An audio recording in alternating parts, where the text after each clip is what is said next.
അച്ചടിച്ച കല്യാണ കത്തുകളുടെ ഉപയോഗം കുറഞ്ഞു വരുന്ന ഈ ഡിജിറ്റൽ കാലഘട്ടത്തിൽ വ്യത്യസ്തമായൊരു വിവാഹ ക്ഷണക്കത്ത് ഒരുക്കിയിരിക്കുകയാണ് കോഴിക്കോട് സ്വദേശിയായ ലത്തീഫ്.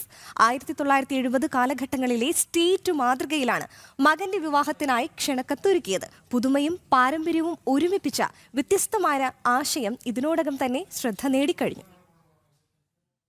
പഴയകാല സ്കൂൾ ദിനങ്ങളുടെ മധുരമുള്ള ഓർമ്മകൾ തിരിച്ചെത്തിക്കുകയാണ് വ്യത്യസ്തമായൊരുക്കിയ ക്ഷണക്കത്തിലൂടെ കോഴിക്കോട് സ്വദേശിയായ ലത്തീഫ്. ജൂലൈ 19 മകൻ മിഷാലിന്റെ വിവാഹത്തിനായാണ് മരച്ചട്ടയുള്ള കല്ല് സ്ലേറ്റിൽ വ്യത്യസ്തമായൊരു ക്ഷണക്കത്ത് ഒരുക്കിയത്. ഓരോ ക്ഷണക്കത്തിനൊപ്പവും ചോക്കും നിറമുള്ള സ്ലേറ്റ് പെൻസിലുകളും ഉൾപ്പെടുത്തിയിട്ടുമുണ്ട്.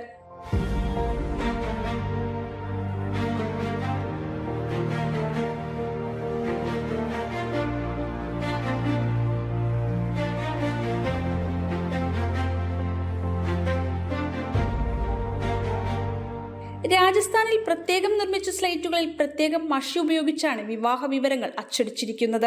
എൻ്റെ മകൻ്റെ ഒരു കല്യാണത്തിന് ഒരു വ്യത്യസ്തത വേണമെന്നുള്ളത് ആഗ്രഹിച്ചു.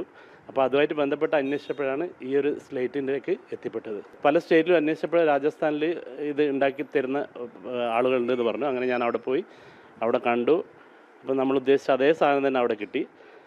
ഇതിൻ്റെ പ്രത്യേകത എന്ന് വെച്ചാൽ ഇത് കല്ലാണ്.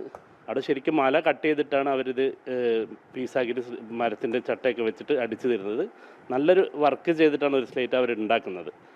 പക്ഷേ ഇത് നമ്മൾ കേരളത്തിൽ ഇപ്പം പ്ലാസ്റ്റിക്കിൻ്റെ സ്ലേറ്റുകൾ മാത്രമേ കിട്ടുന്നുള്ളൂ. അതിനൊരു പുതുമ ഇല്ല എന്നുള്ളത് കൊണ്ട് ഇത് തേടിപ്പോയി ഇത് കിട്ടി ഇവിടെ കൊണ്ടുവന്ന് പ്രിൻ്റ് എടുത്തു. 1935 മുതൽ 2026 വരെയുള്ള വിവിധ കാലഘട്ടങ്ങളിലെ വ്യത്യസ്ത ക്ഷണക്കത്തുകളും ലത്തീഫിന്റെ അപൂർവ ശേഖരത്തിലുണ്ട്.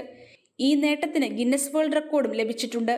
വിവാഹക്ഷണക്കത്തുകൾക്ക് പുറമെ അപൂർവ നാണയങ്ങൾ, പഴയകാല കറൻസികൾ, സ്റ്റാമ്പുകൾ, പുരാവസ്തുക്കൾ എന്നിവയുടെ സമ്പന്ന ശേഖരവും ലത്തീഫിന്റെ കൈവശമുണ്ട്. പഴമയുടെ ഓർമ്മകളും പൈതൃക മൂല്യങ്ങളും പുതുമയാർന്ന അവതരണത്തിലൂടെ സമൂഹത്തിലേക്ക് എത്തിക്കുക എന്ന ലക്ഷ്യത്തോടെയാണ് വ്യത്യസ്തമായൊരു ക്ഷണക്കത്ത് ഒരുക്കിയതെന്ന് ലത്തീഫ് പറയുന്നു. ജനം, കോഴിക്കോട്.